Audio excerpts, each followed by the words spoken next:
नमस्कार दोस्तों, कहानी क्राइम चैनल पर आपका स्वागत है। दोस्तों, आज की हमारी जो क्राइम की कहानी है वो है ग्वालियर मध्य प्रदेश से। तो चलिए दोस्तों, शुरू करते हैं क्राइम की इस सच्ची कहानी को। ग्वालियर पुलिस एक औरत की लाश की पहचान को लेकर उलझी हुई थी। लाश 21 अक्टूबर 2021 की सुबह 5:30 बजे के करीब ग्वालियर से आगरा की ओर जाने वाले हाईवे पर स्थित ट्रिपल ITM कॉलेज के निकट सड़क किनारे मिली थी। हजीरा थाना पुलिस को इसकी सूचना एक राहगीर ने दी थी। सूचना मिलते ही थाना प्रभारी आलोक सिंह घटना स्थल पर पहुंच गए। तब तक वहां पर लोगों की अच्छी खासी भीड़ जमा हो गई थी। सभी लाश को लेकर तरह तरह की बातें कर रहे थे। थाना प्रभारी ने लाश के चेहरे से दुपट्टे को हटवाया। मृतका के गले पर निशान नजर आए। लाश के किसी वाहन से दुर्घटनाग्रस्त होने के कोई ठोस सबूत नजर नहीं आए। कहीं भी खून का एक कतरा नहीं नजर आया और ना ही उसे घसीटे जाने का कोई निशान दिखा। इस आधार पर अनुमान लगाया गया कि मृतका की हत्या गला घोटकर की गई होगी और दुर्घटना दिखाने के लिए उसे सड़क के किनारे फेंक दिया। पहली जरूरत मृतका की शिनाख्त करने की थी। मृतका चॉकलेटी कलर की लेगी और पिंक कुर्ती पहने हुई थी। उसके पैरों में कोई चप्पल या जूती नहीं थी। शरीर पर कहीं भी खरोच के कोई निशान नहीं थे। मामला गंभीर था, इसलिए थाना प्रभारी ने यह सूचना अपने आला अधिकारियों के अलावा क्राइम इन्वेस्टिगेशन और फॉरेंसिक टीम को भी दे दी। कुछ समय में ही SP अमित सांगी, एडिशनल SP हितिका वासल और SP रवि भदौरिया भी घटना स्थल पर पहुंच गए। उन्होंने क्राइम सीन को समझने के साथ साथ वहां पर मौजूद लोगों से लाश की शिनाख्त करवाई। इसमें उन्हें सफलता मिल गई। लाश की शिनाख्त लक्ष्मी उर्फ आरती मिश्रा के रूप में हुई। ये भी मालूम हुआ कि वो 4 शहर के नाका की निवासी थी, लेकिन नरसिंह नगर हजीरा में मनसाराम कुशवाहा के मकान में किराए पर रह रही थी। मृतका की शिनाख्त हो जाने के बाद सामान्य औपचारिकताएं पूरी करके लाश को पोस्टमार्टम के लिए भिजवा दिया गया। हजीरा थाना की पुलिस उसी दिन मृतका के उस निवास पर पहुंच गई जहां वो किराए पर रहती थी। वहां उसके बारे में कुछ अन्य जानकारी मालूम हुई। पता चला कि 2 साल पहले उसका उसके पति सुनील दुबे से तलाक हो चुका था और वो अकेली किराए पर घर परिवार से अलग रहती थी। उसके बारे में अन्य जानकारियां जुटाने के लिए पुलिस ने अपने तमाम तंत्र फैला दिए। जल्द ही पुलिस को उसके बारे में चौंकाने वाली जानकारियां मिली। उसमें एक जानकारी आरती के चरित्र के बारे में थी, जबकि एक अन्य जानकारी उसके जैसी चरित्र वाली मीरा राजावत नाम की औरत के बारे में थी। दोनों के बारे में कई तरह की बातें सुनने को मिली, जैसे वे छिपे तौर पर सेक्स वर्कर का काम करती थी। उनके संबंध कई अनैतिक काम करने वाले लोगों के साथ भी थे। इसी के साथ एक और जानकारी इलाके में सक्रिय कुछ वैसे ढोंगी बाबाओं के बारे में भी मिली जो अकेली रहने वाली औरतों को बेवकूफ बनाकर ठगी किया करते थे। हालांकि उनके खिलाफ पुलिस को कोई ठोस सबूत हाथ नहीं लगा था। आरती के बारे में पुलिस को यह भी मालूम हुआ कि उसके कई लोगों के साथ अवैध संबंध थे। यहाँ तक कि उसकी जान पहचान संदिग्ध चरित्र वाली महिलाओं में से थी। दरअसल वो एक कॉल गर्ल थी जो किसी के बुलावे पर ही आती जाती थी। पुलिस ने सबसे पहले महिला के पास अक्सर आने जाने वाले घास मंडी निवासी एक ऑटो चालक राहुल को दबोचा। उसने आरती से जान पहचान की बात तो स्वीकार कर ली, लेकिन उसकी हत्या में खुद को निर्दोष बताया। हालांकि राहुल ने बताया कि उसकी मौत के 1 हफ्ते पहले ही ऑटो समय पर नहीं लाने को लेकर आरती से उसकी तकरार हो गई थी। उसके बाद वो उससे नहीं मिला था। आरती के साथ उसका कोई गलत संबंध नहीं था। वो केवल उसे कहीं लाने ले जाने के लिए बुलाती थी। किंतु राहुल ने इतना जरूर बताया कि उसकी गतिविधियां संदेह भरी थी। कहाँ जाती थी, क्या करती थी, ये उसे नहीं मालूम, लेकिन कई बार काफी सच धज कर जाती थी। पुलिस के बयान के मुताबिक वो उससे मिलना जुलना बंद कर चुका था। इसका एक कारण उसने ये बताया कि पैसों को लेकर वो बहुत किचकिच करती थी। पुलिस को राहुल से भी आरती की हत्या से संबंधित कोई ठोस सबूत नहीं मिले, सिवाय उसके मोबाइल नंबर के। जांच में वो भी पुलिस संदेह के घेरे से बाहर हो गया। उसके बाद ASP हितिका वासान और SP रवि भदौरिया व आलोक परिहार ने राहुल से मिले आरती के फोन नंबर की कॉल डिटेल निकलवाई। उसकी मौत के कुछ दिन पहले की कॉल रिकॉर्ड्स का एनालिसिस किया गया। लिस्ट में ज्यादातर महिलाओं के नाम थे। उन्हीं में से एक नाम रोशनी का भी था, जिसकी पिछले 2 महीनों में आरती से कुछ ज्यादा ही बातें हुई थी। रोशनी ने उसे कई बार कॉल की थी और बातचीत के कुछ कॉल 4-5 मिनट से भी ज्यादा के थे। पुलिस ने रोशनी को पूछताछ के लिए थाने बुलवाया। उसने भी राहुल की तरह सिरे से इनकार कर दिया कि लक्ष्मी उर्फ आरती की मौत से उसका कोई संबंध नहीं है। हालांकि वो दुखी होकर बोली कि उसके मरने से उसका 2000 रुपया भी डूब गया। उसने बताया कि उसने उसे एक काम के लिए 10,000 रुपए दिलवाए थे, उसमें से मुझे भी 2000 रुपए मिलने थे। वो अक्सर उसे काम दिलवाया करती थी, उसी के बदले में उसे भी कुछ कमीशन मिल जाता था। काम के बारे में पूछने पर उसने छोड़िए ना साहब कहते हुए टाल दिया था। बात कुरेदने पर बताया कि अमीरों की पार्टियों में उन्हें मेहमानों की खातिरदारी आदि के लिए बुलाया जाता था, यही उनका काम था। रोशनी पर पुलिस ने अतिरिक्त दबाव बनाया। उन्हें लगा कि वो आरती के बारे में कुछ जानकारी दे सकती है। बातों बातों में रोशनी ने स्वीकार कर लिया कि वो भी अपने परिवार से अलग रहती है, उसका परिवार में कोई नहीं है। रोशनी आरती की तरह तलाकशुदा तो नहीं थी, लेकिन पति द्वारा दूसरी शादी करने के बाद से ही वो अलग रह रही थी। बदले में खर्च के लिए पति से महीने के 8,000 रुपए वसूलती है। पति उसका बच्चा अपने साथ रखता है। रोशनी ने यह भी बताया कि उसकी जान पहचान मीरा राजावत के प्रेमी नीरज परमार से भी है। रोशनी के मुंह से मीरा राजावत का नाम निकलते ही पुलिस के कान खड़े हो गए, कारण मीरा के बारे में पुलिस को पहले भी काफी विरोधाभासी जानकारी मिल चुकी थी। उसमें नई जानकारी उसके प्रेमी की जुड़ गई थी। रोशनी ने बताया कि मीरा और नीरज दोनों लिव इन में रहते हैं। उनकी शादी नहीं हुई है, लेकिन साथ साथ रहते हैं। नीरज ने ही आरती को एक रात के लिए 10,000 रुपए देने की पेशकश की थी। काम कुछ खास बताया था। रोशनी के कहने पर आरती के साथ सौदा तय हुआ था, जिसमें से आरती ने रोशनी को पैसे मिलने के बाद 21 अक्टूबर को कमीशन के 2,000 रुपए देने का वादा किया था। ये तारीख भी पुलिस के लिए महत्वपूर्ण थी, क्योंकि उसी दिन आरती की लाश बरामद हुई थी और पहली जांच के अनुसार उसकी मौत होने का अनुमान भी 20 अक्टूबर की आधी रात का लगाया गया था। उसके बाद पुलिस को धीरे धीरे लगने लगा था कि उसकी जांच सही दिशा में जा रही है। पूछताछ की अगली कड़ी में दो नाम मीरा राजावत और नीरज परमार के भी जुड़ गए थे। पुलिस ने बगैर देरी किए मीरा और उसके प्रेमी नीरज परमार को थाने बुलवा लिया। रोशनी को अलग कमरे में बैठाकर उनसे दूसरे कमरे में पूछताछ की जाने लगी। पहले तो दोनों ने रोशनी और आरती से संपर्क होने से इनकार कर दिया, किंतु पुलिसिया तेवर और मनोवैज्ञानिक तरीके के आगे उसकी एक ना चली। पुलिस ने जैसे ही रोशनी को उन दोनों के सामने खड़ा किया, वे उसे देखकर अवाक रह गए। नीरज समझ गया कि उसकी पोल खुल चुकी है और फिर दोनों ने आरती को बुलाने की बात कबूल कर ली। पूछताछ के सिलसिले में ही पुलिस ने नीरज और मीरा के मोबाइल ले लिए। उनकी व्हाट्सएप मैसेजिंग को स्क्रॉल करने लगे। उंगलियां सरकाते सरकाते अचानक नीरज के मोबाइल स्क्रीन पर आरती की सजी सवरी फोटो दिखाई दी। जांच अधिकारी ने पूछा, बता तूने आरती की हत्या क्यों की? अचानक ये सवाल सुनकर नीरज सकपकाता हुआ बोला, ये क्या कह रहे हो साहब, मैंने कुछ नहीं किया है। तो फिर उसकी तस्वीर तुम्हारे पास कैसी आई? जांच अधिकारी बोले, साहब जी आरती की ऐसी फोटो तो और भी मेरे मोबाइल में है।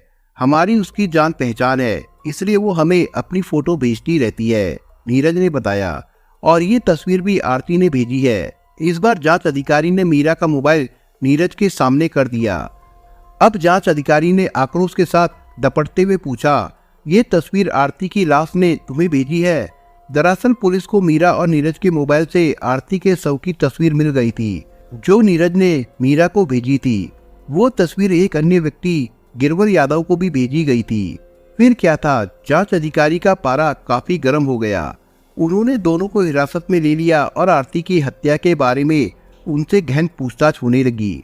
मीरा और नीरज का कहना था कि आरती की हत्या के बारे में उन्हें कोई जानकारी नहीं है, जबकि रोशनी से पुलिस को मालूम हुआ कि नीरज ने ही आरती को बेटू भदौरिया के घर 20 अक्टूबर की रात को भेजा था। नीरज ने बताया था कि बेटू के घर पर पूरी रात चलने वाला कोई धार्मिक आयोजन होना है, उसमें ही उसे हाथ बटाना था।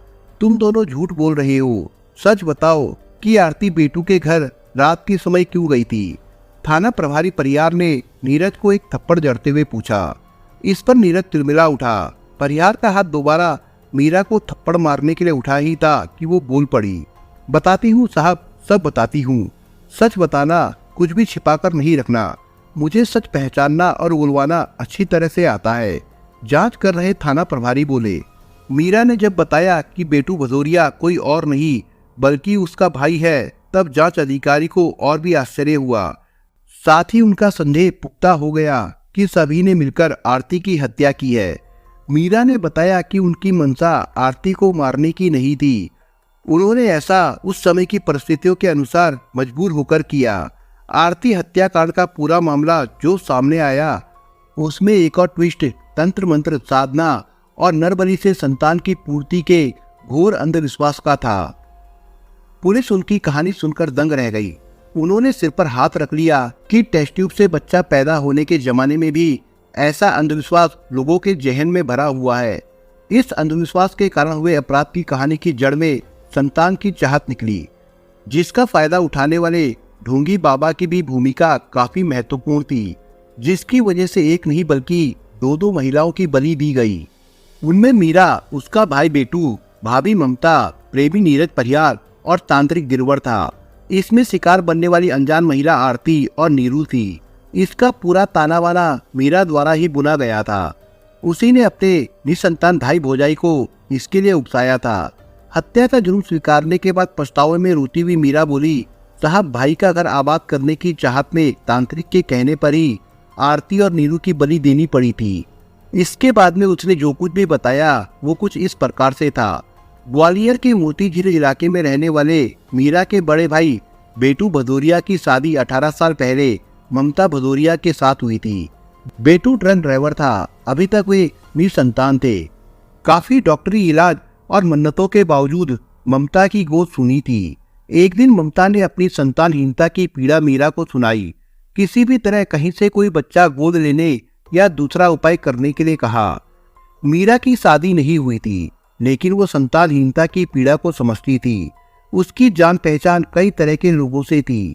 ममता को उसके प्रेमी नीरज की अच्छी जान पहचान होने के बारे में भी मालूम था। इसकी वजह ममता ने मीरा को नीरज या किसी और के जरिए उपाय करने की गुजारिश की। ममता के काफी अनुरोध करने के बाद मीरा ने इस बारे में नीरज से बात की। नीरज ने छूटते ही बताया कि वो एक ऐसे तांत्रिक को जानता है जो कईयों की मनमानी संतान की चाहत को पूरा करवा चुका है, लेकिन इस पर वो मोटी फीस वसूलता है। नीरज की विश्वास भरी बातें सुनकर मीरा को लगा जैसे उसके भाई भाभी की मुराद बस पूरी होने वाली है। उसने तुरंत तांत्रिक से बात करने के लिए कहा। अगले रोज ही नीरज ने मीरा को जानकारी दी कि हमें इसके लिए भैया भाभी को गिरवर यादव नाम के तांत्रिक के पास ले जाना होगा। वहीं उनकी जन्म कुंडलियों को देखने के बाद उपाय के बारे में सब कुछ तय किया जाएगा। मीरा ने तुरंत ये जानकारी अपनी भाभी ममता को दी। ममता ने अपने पति बेटू को इसके लिए राजी कर लिया। इस पर आने वाले खर्चे के बारे में बेटू ने जानना चाहा। मीरा कोई निश्चित राशि तो नहीं बता पाई, लेकिन इतना जरूर कहा कि नीरज के मुताबिक 1,00,000-1,15,000 में उपाय हो जाना चाहिए। इसी के साथ मीरा ने बेटू को 10-15 हजार रुपए साथ लेकर चलने को भी कहा। चारों लोग तांत्रिक के पास गए। तांत्रिक ने बेटू और ममता की जन्म कुंडलियां देखने के बाद ध्यान लगाकर बताया कि ममता की किस्मत में औलाद सुख बहुत ही कमजोर है। थोड़ी बहुत उम्मीद की किरण बेटू में दिखती है। उसे ममता के करीब लाने के लिए एक तांत्रिक अनुष्ठान करवाना पड़ेगा। तांत्रिक ने अनुष्ठान का समय भी निर्धारित कर दिया। बताया कि दोनों की औलाद सिर्फ उसी सूरत में हो सकती है जब वे शरद पूर्णिमा की आधी रात में किसी निसंतान महिला की बलि बिना खून बहाए दे दे। अनुष्ठान तक की बात सभी के लिए किसी उम्मीद की किरण से कम नहीं थी, लेकिन बलि की बात सुनकर सभी हैरानी में पड़ गए, जबकि तांत्रिक ने साफ कहा कि इसके बगैर वे संतान की उम्मीद छोड़ दे। मीरा और नीरज ने इसके लिए तुरंत हामी भर दी। उसके बाद ममता और बेटू ने भी अपनी स्वीकृति दे दी। उन्होंने इस पर आने वाले खर्चे और आगे की तैयारी के बारे में पूछा। तांत्रिक ने बताया कि पूरे आयोजन पर कुल 1.5 लाख रुपए का खर्चा आएगा। बलि के लिए किसी को तैयार करने का खर्च और इंतजाम उनका होगा। इस काम के लिए वो शमशान में लगातार 3 घंटे तक मंत्र जाप अकेले करेंगे। तांत्रिक की शर्त पर ममता, बेटू, मीरा और नीरज ने एक साथ हामी भर दी। अनुष्ठान के लिए समय मात्र 1 हफ्ते का बचा था। महत्वपूर्ण तैयारी किसी ऐसी निसंतान औरत की तलाश थी जो उनकी बिरादरी की ना हो। इसके लिए नीरज को लगा दिया गया। उसने अपने जानने वालों से गुप्त तरीके से इस पर काम करना शुरू कर दिया। उसी क्रम में उसे पहचान वाली रोशनी से मदद मिल गई। उसने आरती के बारे में बताया। संयोग से आरती को नीरज पहले से जानता था। जल्द ही उनके बीच बात बन गई और नीरज ने आरती को 10,000 रुपए में धार्मिक आयोजन में सहयोग करने के लिए तैयार कर लिया। नीरज आरती को एडवांस पैसा देने के बाद 20 अक्टूबर 2021 की शाम 8 बजे के करीब ऑटो में बिठाकर बेटू की पुरानी छावनी स्थित आवास पर ले गया। वहां गिने चुने लोग ही थे। उसे मिलाकर कुल 5 लोग थे। एक कमरे में अनुष्ठान की तैयारी की गई। आरती की खातिरदारी के साथ साथ उसके खरीदे गए उपहार के कपड़े और सामान दिखाए गए जो उसे आयोजन के बाद दिए जाने थे। आरती ये सब देखकर खुश हो गई। मीरा ने आरती को आयोजन के उद्देश्य और तरीके के बारे में समझाया। उसने कहा कि उसके सहयोग से उसके भाई भाभी के घर में किलकारी गूंज उठेगी। इसका लाभ भविष्य में हम सभी को मिलेगा, ऐसा पुजारी ने कहा है। उसे एक धार्मिक अनुष्ठान में बेटू और ममता के साथ एक अनुष्ठान करने वाले महत्वपूर्ण सदस्य के तौर पर बैठना है। अनुष्ठान का सारा काम ऑनलाइन होगा। पुजारी दूर रहकर हवन आदि के साथ मंत्र जाप करेंगे। यहाँ से हमें मोबाइल पर उनकी आवाज के साथ सहयोग का जयकारा लगाना होगा। इन तैयारियों के साथ अनुष्ठान का आयोजन रात के 11 बजे शुरू हो गया। तांत्रिक ने बलि देने का समय रात के 1 बजे का तय किया था। आरती को इसका जरा भी आभास नहीं हुआ कि उसकी बलि दी जानी है। रात 1 बजे बलि देने से पहले तांत्रिक के बताए अनुसार पूजा करने के बाद सभी को दूध दही मिश्रित प्रसाद खिलाया गया, जिसे पहले से ही तैयार करके सबके सामने रख दिया गया था। आरती के सामने रखे प्रसाद में नशीला पदार्थ मिला दिया गया था। प्रसाद का सेवन सबसे पहले ममता और बेटू ने किया।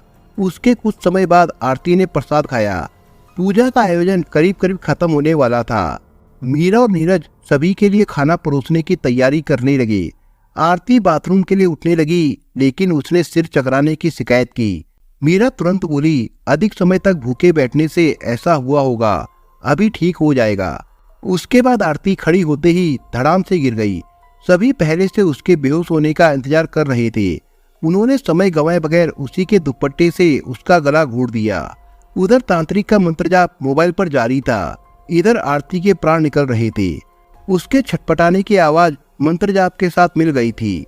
तांत्रिक ने मोबाइल पर मंत्र पढ़ने के बाद भरोसा दिलाया कि बलि देने से हत्या के जुर्म में नहीं पकड़े जाएंगे, क्योंकि उसके मंत्र की शक्तियां बलि देने के बाद जागृत हो जाएंगी।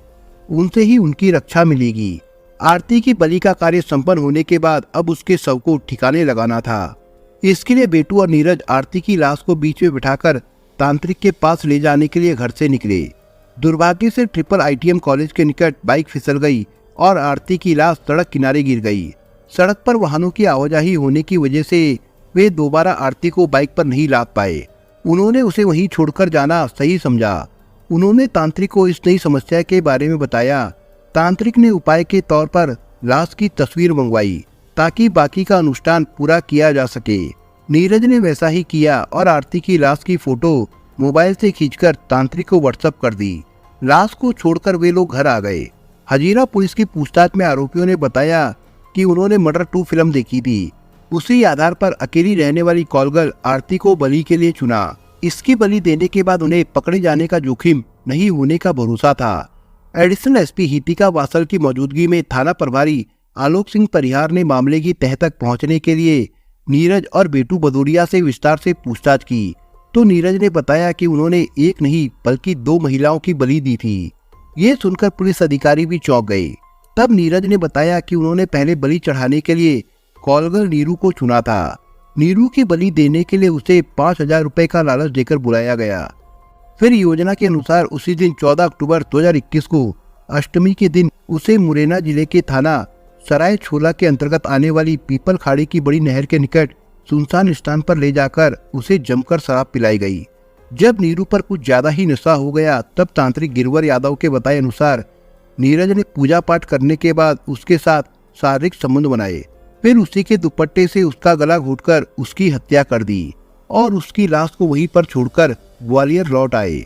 उसके बाद तांत्रिक को नीरू की बलि देने का फोटो उसके मोबाइल पर भेजने के साथ ही उसे शराब पिलाकर उसकी जान लेने की भी बात बताई।